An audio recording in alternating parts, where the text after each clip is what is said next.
you all for joining us on our fourth episode and our first one of 2022 of Cowboy Coffee with Meeker Alumni, a podcast to help reconnect Meeker High School alumni with former classmates, teachers, and friends while following current Meeker High School student athletes and their sports and activities. Your hosts are Hallie Turner Blunt, Meeker High School class of 1995, Dale Dunbar, Meeker High School class of 1978, and myself, Bobby Gutierrez, Meeker High School class of 1979, along with our studio technician, Rich Klensman, who is an alumni of Otis High School on the Eastern Slope, class of 1994. Welcome, everyone. Today is Tuesday, January 4th, 2022, and our special guest is Mrs. Marge Rogers, a Rio Blanco County High School alumni, class of 1948. Normally, we record our episodes in the Rio Blanco Herald Times studio on the corner of 4th and Main Streets in downtown Meeker, Colorado. But tonight, Rich has set up a Zoom call, and we're Zooming in from different locations.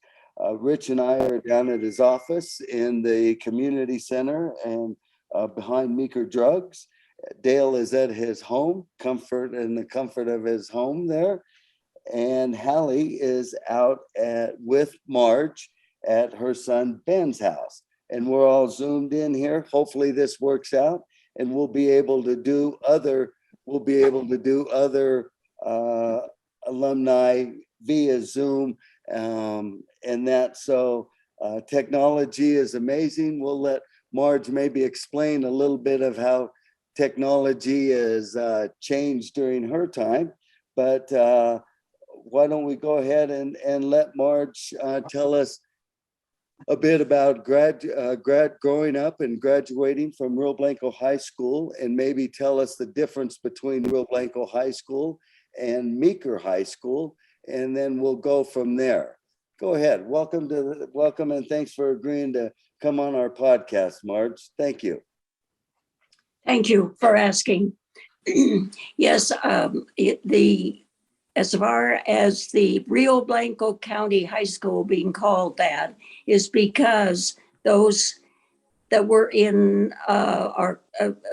school at Rangeley, they were just getting to the point of graduation, and they were up here many times before that. And as I said, and stayed here and boarded with different people. But at that particular time of graduation, it was still Rio Blanco County High School because the Rangeley kids came up here. After that, it became Meeker High School, and I can't tell you for sure when that happened. Okay, and so Rio Blanco High School, or where you went to school, where was that school located, and is it still standing here in Meeker? Yes, it is there. It is the Is it the admin? The admin building. Okay, they're on Garfield Street. On Garfield Street, that's right. Okay, and so how many were in your class in 1940, in your graduating class? There were 52 in our class. Now I know right at this time, some of the classes are very large, and so they don't think that's large, but it was at that time. Yeah, 52 students. But there were probably 10 or 12 that came from Rangeley. So that made the difference. Okay. And who was the principal at that time? Do you remember that, or any of your teachers? I do remember some of the teachers, yes. Suzanne Ruddy was one of the teachers, and she was Suzanne Sheridan before that, related to Hallie here. I don't remember. There was a Gerald Giffen that was our music teacher, and I hadn't really thought about this a lot to tell you what the rest of the teachers' names were. I'll have to think about that a little more. Okay. Who was your superintendent? Wasn't that Joyce? Joyce Proctor. Joyce Proctor was our county superintendent of schools at that time. Oh, And they had a school board in Meeker, that what they called the grade school board, and then they also had a high school board. So that's how that was determined at that time. were you born in Meeker? I was born in Meeker, yes, in 1930. You were born on the range. You were And- born on the range. And I am a fourth generation descendant of two Native pioneer families, having great grandparents here on both sides of the family. And in the spring of 1880, my grandfather, John F. Hay, and brother Henry came to the White River Valley. I am also the great granddaughter of Alfred and Sarah Ellen Harp Reese. And that does concern the Harps here. They're related to me, who came from Kansas. In 1901, they came to the White River Valley, eventually buying land on the banks of the White River. And my great grandfather, Alfred Reese, was in the business of cattle buying and selling. So he was very familiar with the same things that we are today on this ranch. So the Harp family decided to try to get them to come here because they wanted them to enjoy this country with all the special green grasses that we had and all the great things that we had for feed. So they talked them into coming. And it just so happened, because we talk about different things that cause people to have to change. And at that time, it was in 1883, and there was depression. They called it the Panic of '83.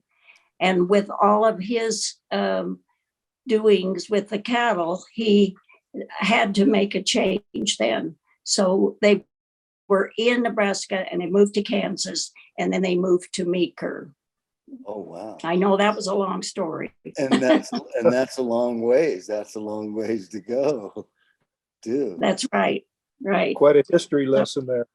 Well, and then that keeps the family on the same ranch. I'm a fourth generation, Ben's a fifth generation, and his children are sixth generation. So we've kept the same ranch. On the same. Wow. Okay. Where it currently Okay. is, and now we would say where it currently is kind of there at the Green Cabins would be a landmark, and it goes back from there. That would be, and the Reeses came here, as I just said, to the land that was on the banks of the White River. And they lived there for several years before my grandparents, Nellie and Robert Russell, took over from them. And then my grandmother decided that it was time to start building some cabins right there. And so they did. That's when they started building cabins, and they built probably one every 3 or 4 years, as long as finances would hold out. In those days, you thought about those things. Sure. So then that went on until I think they have 7 over there, 7 cabins. And then the ranch changed to my parents, Mary and George Russell, and then to Alan Rogers, my husband, and me, and now to Ben and his wife, Jamie. Oh, wow. And you went to rural school. You went to grade school. I would like to mention Hallie's here, and right in the very beginning, when the Reeses were here, they were her family, the Sheridans, were a great help to them, and they were all very good friends and leased a land from him. so that they could kind of get a start. And then they also were working on the like the HARP transportation, you know, that came later. Right. They did some of it too at the same time. And by 1901, 2, they were able to be on their own and take over. And it was in those early 1900s that they got started on this very ranch. So 120 years. So yes, it is about right, something like that. So you grew up right there, basically where you're living now, Marge. Is that right? That's right. I didn't go far, did I? No, you didn't. Well, and All right, Hallie's got something to say. sorry, I was just gonna bring up, I know we had a fun day, what was that, maybe 5 years ago or something, and we saw the route that you used to ride your horse to the rural school. Oh, yes. And then we brought our kids up and played games that they used to play in the rural school. So I was just gonna Mhm. ask you about how that was going to rural school and riding your horse. I every know. day. Actually, yes, that's something that we can talk about as far as me riding my horse to school. I should tell you that I did go on beyond 1948, went to Mesa College, junior college, for 2 years, and it is now known as Colorado Mesa College, and then graduated from there in 1950. And then I went to With a degree in what? Western. Excuse me, Pardon? did you get a degree in from Mesa? That was in education, Okay. education degree. Okay. And then I went to Western State, which became Colorado Western University. That's and- Dale's. At the time I was there, it was called Western State, yes, and that was at Gunnison. And then we can go on from there, but I think you probably wanted to know more about my going to the Mesa School. And of course, the Coal Creek School was the oldest school here. And I think you knew that. And Janet Clark helped me with that to get started. How this all started with, well, first, I guess I could tell you. Bypass the going to school. First, I have to tell you about going to riding my horse to the Yes, Mesa. yes. How about that? Okay, so where was the Mesa When I- School? Where was It the was- Mesa School located? That It was you were riding your horse to? located right across from the is it the Mobley place, I think? The Mobleys are there now. And Oh, yes, and that's where it's located. And there's a sign there that if you would look as you go by, that says Mesa School. So that, and it was the second, I think it was, well, actually I guess I'll back up a little. My education started in the town school, even though I was living right here. I guess my parents didn't think that I was, they thought I was too young. This little girl, riding to school, and I was spoiled. So they were taking good care of me. Did you have siblings? No. Did you have no siblings? So Okay. I didn't have anyone to walk with or ride with like some people. Later on, my neighbor, Jamie Hamilton, I rode with her later on. But first, second, third grades were in town, in the town school. So Which was located, where was that located? I knew you were going to ask that question. I'm not sure. Somewhere, huh? Those 3 schools, one after the other, fell apart, as you know. And Okay. when I say it that way, when I was in the second grade, Condemned. we had a leak, a water leak that had been running under the building for quite some time. And you would have thought they learned lessons, because I think that's what happened to those schools later on. Anyway, they didn't learn any lessons, and I don't know how many lessons we learned. Anyway, that was my one year in the town school. Then I went to two different places. To the Mountain Valley Bank was another place where the kids went to school because the building was condemned. And so after first grade, when I was in the second and third, then we just happened to be, that's where they located us. We were located all over town. And our state superintendent of schools did not wish or couldn't possibly help us out. So money was scarce, and it took quite a while before they built another school. And so like these rural schools though, how were they lit, and was there plumbing and things like that? You talked about riding your horse. Yeah, the plumbing was right. The plumbing is outside. Okay. Hot and cold water. Yeah. And yes, I rode.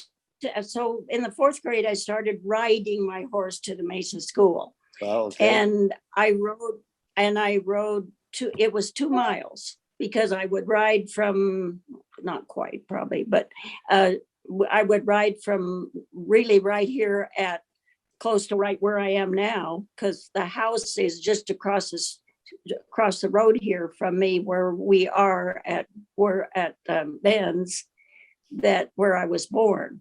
So that is, then I rode a horse to school, and all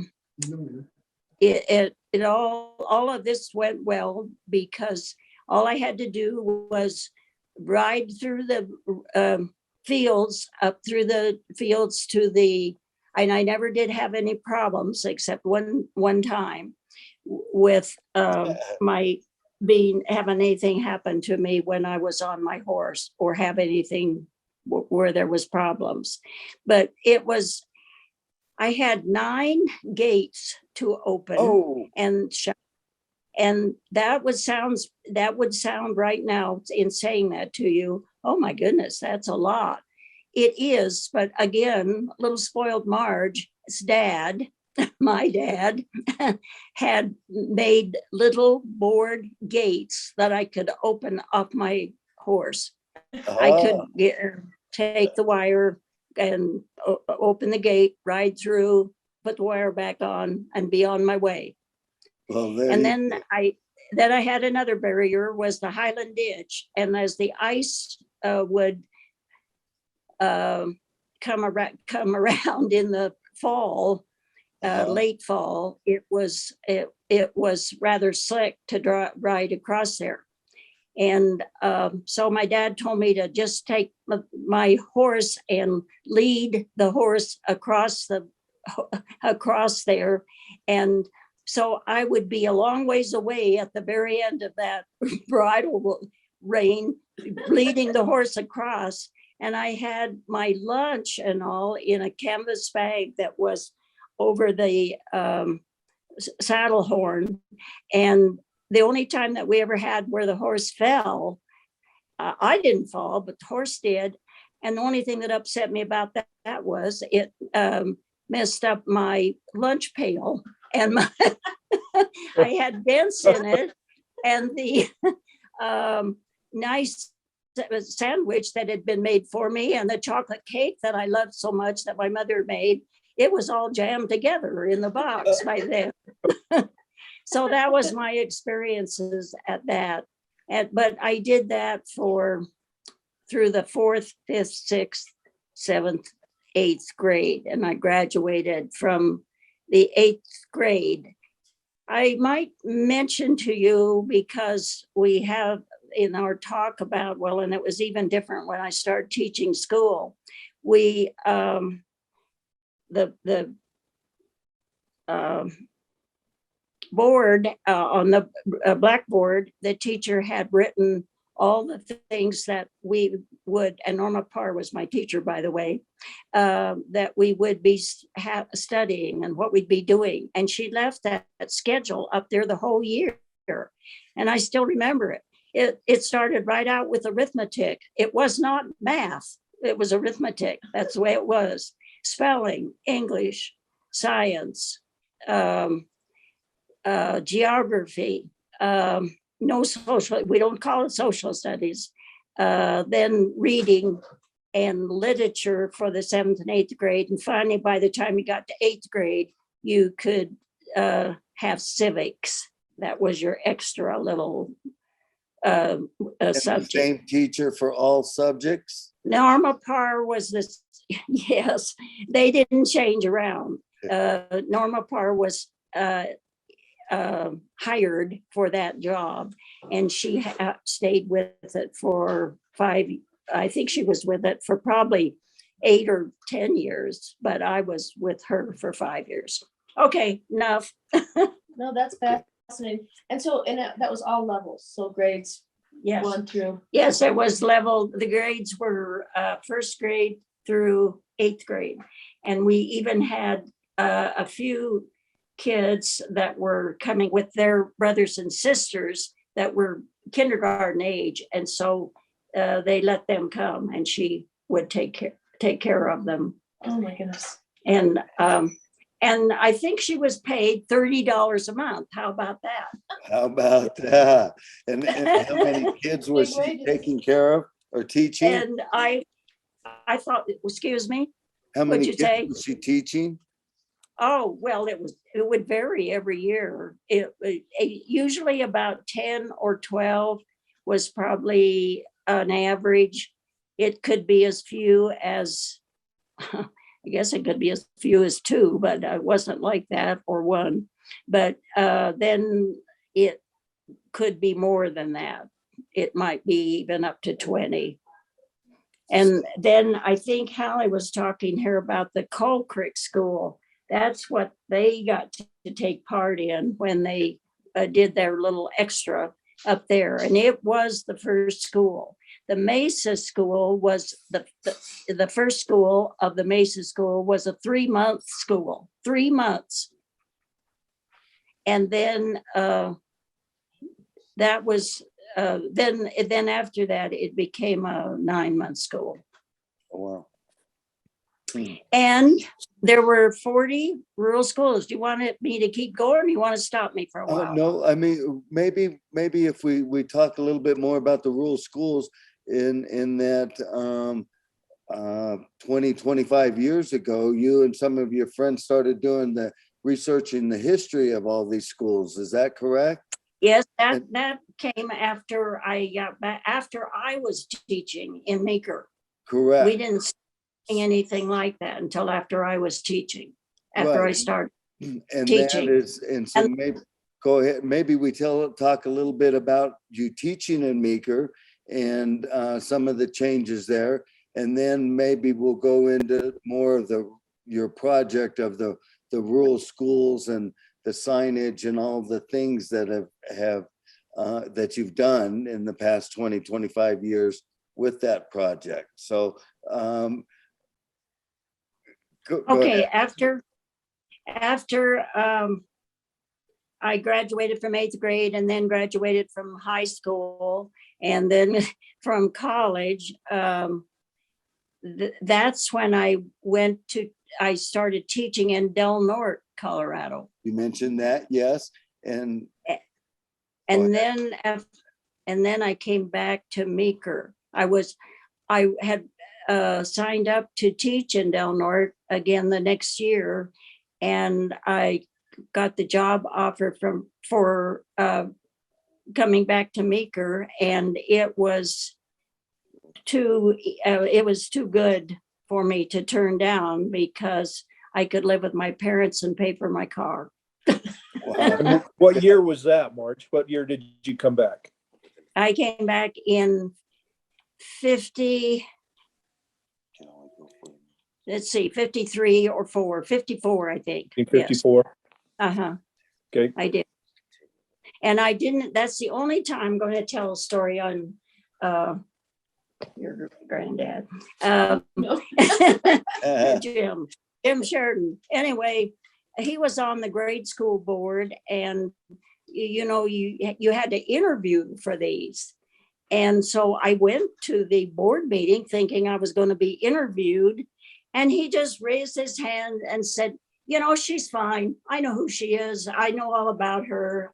She can just have the job. Well, there And you that was go. Jim Sheridan. He knew what There he was you talking go. about. And Yeah, so right. how many years did you teach here? I taught 30 years. Oh, wow. Okay. And, Was it and always just for- second grade? No, Right. well, I asked me, was it always second grade? You took No. a break, too. I taught second and I also taught third grade. Okay, one thing back on when you went to Rio Blanco High School, did they have any sports programs? Was there a football Oh, team? yeah, yes. Okay, They had a great football team. And I don't know if you've ever heard of the Rooks family in Rangeley, Yep. but Wayne anyway, Rook. yes, you have, right? Okay. Yeah. And Dwayne Rooks was our star player. And he of course came up from Rangeley. And then we had basketball. We did not have baseball. We had track instead. I think Harold Ball set a record that hasn't been broken and won't be. won't be because it's 100-yard dash. Yeah. Yeah. It was 220. It was actually 220. Oh, 220. Yeah, okay. Okay. Yeah. What'd you Dean- say? Dean Parr was a sports guy. Dean Parr. Dean Parr. Dean Parr? Yeah. Yes. Dean Parr was also on the is that what you're talking about? He was in Football team. Yeah. Devereaux. Yeah, well, we had a good football team. Oh, good. Yeah. Devereaux? What was the Devereaux? And Coach Starbuck was your We coach. also had Lawrence Devereaux. He was a great athlete too. Yeah. And the Okay. coach was that Starbuck, Marge? What? Who was the coach? Hmm. Was that Starbuck? Yes. I'm glad you said that because Paul Starbuck was the football coach. Yeah. Right. Okay. And okay, so you came back and you taught for 30 years, a number of classes, and then you started a project, the Rural Schools Project, which you've done through the local museum or the Historical Society, and you've gone through the county and researched where these schools were. You mentioned there were 40 of them, and so you've created signage, and you've redid the Coal Creek School. So maybe tell us a little bit about that project and what Okay. that meant to you. We started talking about that right. Oh, probably. I guess it was after I was out of school. And we went to Janet Clark and I went to a museum meeting where Evelyn Metzger, who was Evelyn Berner before that, was giving us her story about going to the rural school at Flag Creek. And so after we walked out of the meeting, I remember standing there with Janet on the street saying, you know, I would like to do something like that. And I don't think there would be a lot to it. We could just put up a few signs. I think that's about all it would need. Well, I believe this is about 15 years later, and we're still working on it.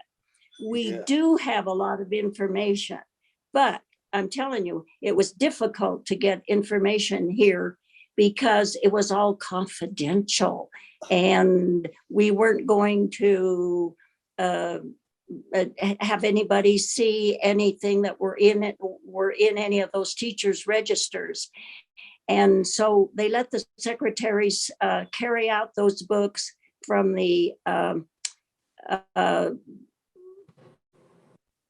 a balcony where they had the Out there in the yeah. Mhm. So they let them carry out all the books and do all that stuff for us. And after they'd had about enough of it, after about 6 months, so they finally said, you can finally do it yourself. And then finally, we got to even take home information. And those teachers' registers all finally ended up in the trash after, when they redid the school. So what a shame. And it was ridiculous that I couldn't do that, you know. And as I said, I'm quite sure I gave some of those grades. Oh, that was the main thing. Oh, you mustn't look, you know, you're not supposed to look at the grades. That was confidential. I said, I bet I gave some of those grades myself. So it'll be okay. I'll just take a peek at it, and then I won't do that anymore. Right. Oh, So that's how we started. That's what happened. And Janet was really did a lot about the Coal Creek School, and she did get the grant for it. She did so much, and that's why she's kind of taken a break from this now, and stays with the Coal Creek School, takes people on tours there, by the way, if anybody asks you about that, and talks about rural schools in general. So it's changed quite a bit because Sally Etherton was helping us, and she's moved, as you know. So then Ellen Reichert and Martha Cole came in, and they started working with us. And that's where we are. And we do plan to get this book done sometime next year, we hope, so that we can get on with it. And we do have, I have them here in front of me, but these brochures, and they are at the museum. They're driving tours. Okay. Yeah, that's what I was going to ask, was where people could kind of get some information on the work that you've done and that. Yeah, there's, and I just like there at, as far as the rural schools at Rangeley, when you start, if you start at Rio Blanco, then you go down to a school that's called the Stewart School, then you go to the Rock School, then you go to the Bardee School, then you go to the Burke School, and then you're back over to the White River City School. So that's how many schools were there on Piance Creek. Oh, wow. And then after we got to Rangeley, of course, there was Upper Rangeley, Lower Rangeley, and Douglas Creek, I guess it was called Douglas Creek, and Banta Ridgeway. That was a couple of families that lived down there. We were talking about, while we were sitting here, we were talking a lot about the Hill family that were from Rangeley. And Ben was just telling me they'd sold their ranch, all their ranches and all that. They moved to Anyway, Nebraska, I think. Yes, they did move to Nebraska, right? Mhm. That was that museum that's down there. Then it also, there's another one right behind it, another school building, and I think that's what they referred to as the Wolf Creek School, and that is part of the museum now. Okay. And there was a school down there, the Douglas Creek School, I think, that they moved around or quite a bit. They moved it from one place to another. I don't remember too much about it. I don't know all about that. As far as our schools here, the one out there on the government road that, who's there with The you? government road is Highway 13, right? Well, Right. no, I know that, but who's with you? Dale Dunbar. Dale Dunbar. Yep. Okay, he ought to know about that, and because it was Josephine School that was out there. It was called Josephine School, and then Petrolite was Yep. also out. Cool. Mhm. Yeah, you remember that? Yep, I do. I do remember. Okay. Yep. And then, so, and your dad, I think, taught. We went to visit he took us over across the way there, and we visited what was left of it. There wasn't anything much. It was the foundation, I think, was the school that was there wasn't Real Blanco, but it wasn't Petrolite. It was the Josephine School, I guess. Right. Yeah, Okay. that was almost right across from where the old taxidermy was, right? Yes, right. It was. Mhm. Yeah. Dale had a couple questions. We were talking when we were off camera there. Go ahead, Dale. Marge, just wondering what might be one of your favorite or one of your best memories of growing up in Meeker or the White River Valley or teaching school. What might be one of your best memories you could share with our audience? Probably that was it, teaching school and all the kids that I had in school. And I really did like my job and I really enjoyed teaching. And so that was something that stayed with me all through that time. Well, And then, of course, I was working in the summer before I got married. I was working with my dad. I didn't go in and do the cooking or anything like that. I didn't like it. So I was outside my dad doing the haying and all those things that we did then. And that was a fun time in my life. I really enjoyed it. And that was when I was in grade school and then in high school. And when you think about talking about the old days, that was when they stacked the hay. They usually had, in some cases, teams that pulled up the overshot stacker. mm-hmm. But in this case, we had one horse, one horse that was able to pull it up by himself. And he did a good job, but then he finally got kind of tired. And I remember he dumped the hay before it should have been dumped. And my dad got a beanie shooter and he would shoot him on the rump. And then he would get up there and he'd throw it on over the stack. Oh, geez. But anyway, those were just good memories. Yeah. So of the 52 that you graduated with, you keep in touch? Are there many left, or where are they now? Is there anybody left that's my age, is what you're trying to say in a I nice didn't way? quite out and say it that way. No, there's been a few going. There's not, but to be quite truthful with you, there's not very many. Right. No, there's very few of my class. Aline Pearson, do you remember her? Yes. Yep. She and I were the very best of friends, and she passed away just a few years ago. Beverly Gentry, you remember? Oh yeah, her? I do remember Beverly very well. Yeah. I bet you do. And she was a go-getter too. And of course, they would go down to Browns Park, she and her husband, and my gosh, she would get those terrible sunburns and so on. But anyway, Dean was your cousin and you guys were born on the same day and you grew up together. Oh yeah. And then my cousin, Dean Parr, and I were born on the same day. And so we were in school together. However, as you know, he's gone. Right. And his wife, Artie, helped us a lot with the schools, and she is gone. Mm-hmm. So that's what happens. That's what happens. Yeah. Unfortunately, right. Yeah, right. But yeah, I stayed in contact with all of those. There was, I don't know if you would remember her, Anita Welch. No, I don't remember that. She would be related to the Cottons. Remember the Cottons here? Okay. Yep. Well, that bunch.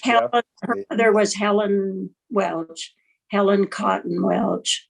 And she graduated with us here in Meeker, but she's gone. Is Argent still alive? Art. And so, okay. Next question. Hallie, Those were the two I had Hallie? kind of set out. What? Hallie, do you have any questions for her? Well, we were talking, but I was just thinking about all the teachers that, that were teaching kind of at the same time that Marge was, and a lot of some of us that are at school now, we talk so much about how it's hard, like as adults, even to not say Mrs. Rogers still, because they're just incredible influences and had such an incredible impact. But one question that I was going to ask you just about the ranch in general, I think it's been such an incredible ranch and a steadfast ranch that is absolute advocates for agriculture and the genetics and the quality of livestock that they have. What do you attribute over the years for the continued success of this Russell Ranch? Good Well, question. I might say that this paragraph that I'm going to read, I think might tell it. Just what I said about my family that came from the Nebraska, Kansas area. I wrote this paragraph, it won't take too long. I'm confident that with the ownership and management that the ranch has had through at least the last 110 years, the ancestors would be happy if they could only know what they started and provided all these years. With their hard work and determination, they have kept the core of this ranch together for their descendants of 6 generations ago. That's amazing. And that's how I truly feel about it, that they started this whole thing and they kept it going. And thank goodness for each descendant that came along has kept it going. And now it's up to Ben and Jamie. There we go. Yes, ma'am. Yeah. In charge. Got some big shoes to fill. Yeah, and things aren't going to be as easy as, we won't get into politics, but it'll. No. That's change. another podcast. That's right. And Do you know what though? Go It ahead, really Hallie. is. Sorry to interrupt. It is incredible because I do think, just like she's saying, if you think about the times that have changed, everything that has changed in 110 years, and to have a ranch that's been successful through the times. I mean, it takes people obviously like Marge and like Ben that are progressive and that are, hard workers and just continue to work through and persevere. I mean, I think it's just incredible. I mean, it gives me chills to think about a ranch like this that's still going. Well, and yes, and held together for six, just what I said there, 6 generations. That's amazing. And also they're educated too, though, in that Ben has a college degree and his son Cole is in college studying agriculture. Yes, I do have. Well, and I was going to say something about the Sheridan's background. They're somewhat the same too. There's a lot of things there. So that's something for them to be proud of. Yes, I have 4 grandchildren. Of course, I love to talk about that. I won't say very much though. The oldest is Cole, as you know. He's at Kansas State now. He was at Montana State last year, liked that a lot, loved all the skiing, so on, so on. But he's a sophomore, and I don't know in these colleges now, Hallie probably can explain this. He would be a sophomore, but now as he goes into this next, what am I trying to say? Next semester. Yeah. He tells me something about like he's a sophomore plus. So I guess they have that's something about this high school that I really think is remarkable, that they've given them all that, so many of them have the chance to take those classes.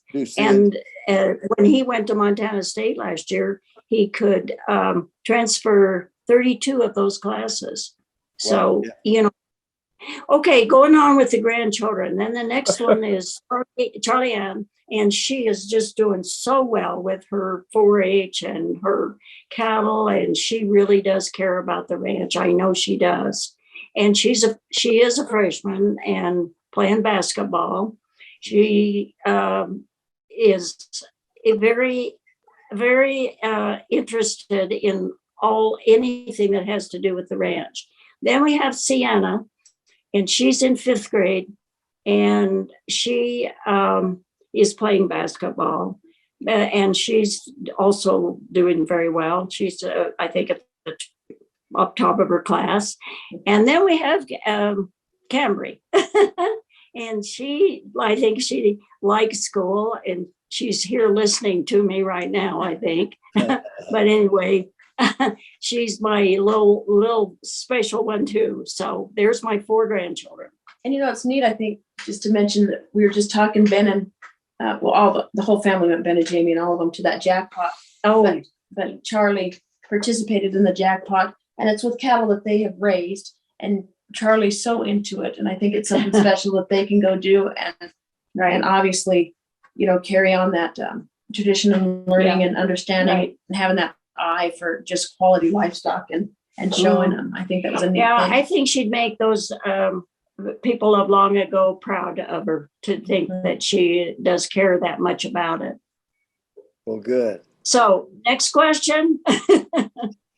Are we through? Real fast, Marge, I was going to ask you, Oh. when we did that ride and went up, so we got to see the trail that she took from this house up to where this old schoolhouse was. And then you got on your horse up there. Now, how old were you when you guys did that and took a picture with you and all of the grandkids? Oh, that was that was about 10 years ago, I don't think it's quite that long ago, was it? 8 years ago. Maybe, and Ben might know. But it was neat because you guys all got on your horses Okay, yeah, that's right. and rode then. So probably it might have been. Well, maybe it was 6 or 5. 8 years ago. Yeah. 5, I don't know. Okay.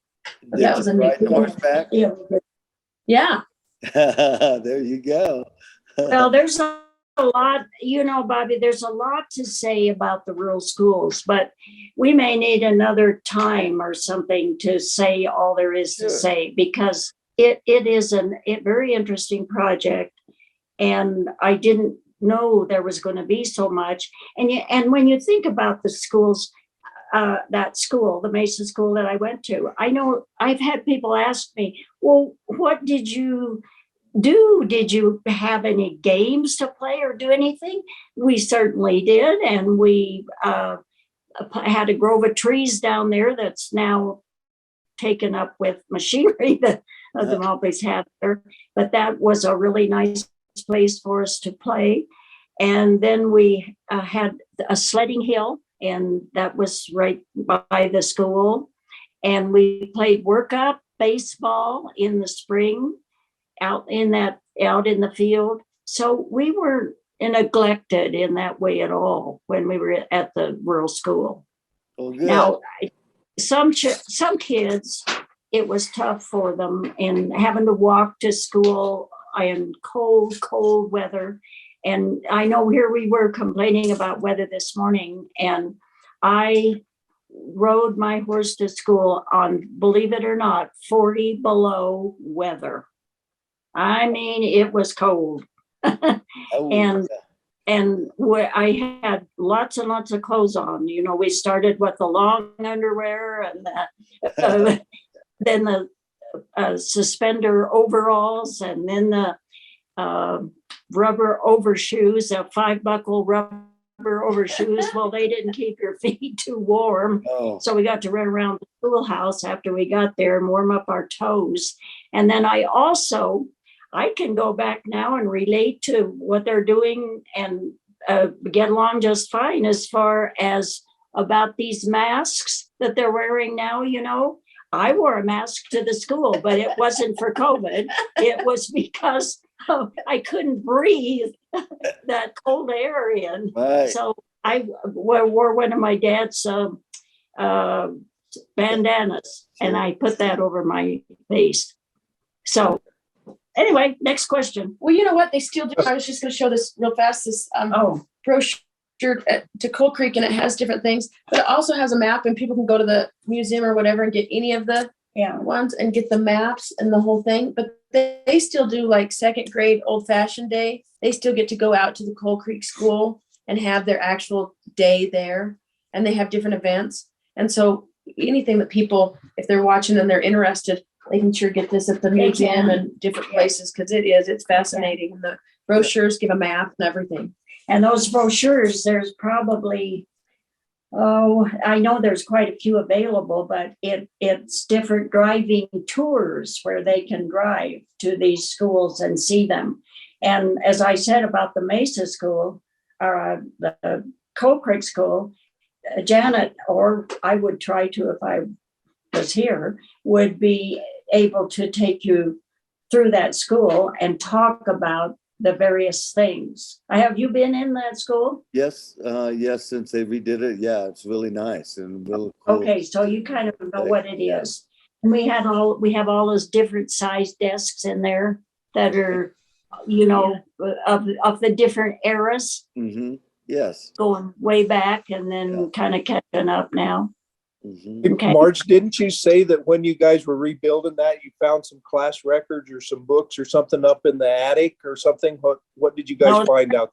They weren't in the attic, but they were in those closets that were at the end of the balcony that most of Okay. high school knew all about. You too. Well, Marge, Okay, thanks yeah. so much, Marge. We'll go ahead and kind of wrap it up, but want to say thank you for joining us here tonight, but also thanks for all your contributions and to teaching. I think one of the greatest things we produce here are, and we've said it several times on this and on our Coffee with Coaches, is our kids, and you're a big part of that, and we're a part of that for 30 years, and sounds like you continue on with your grandchildren and that. Yes. So thank you so much for all of that, and again, thank you for joining us here this evening. Okay. Dale, the same. Thank you. Thank you, Marge, very Bye. much. Okay, bye-bye.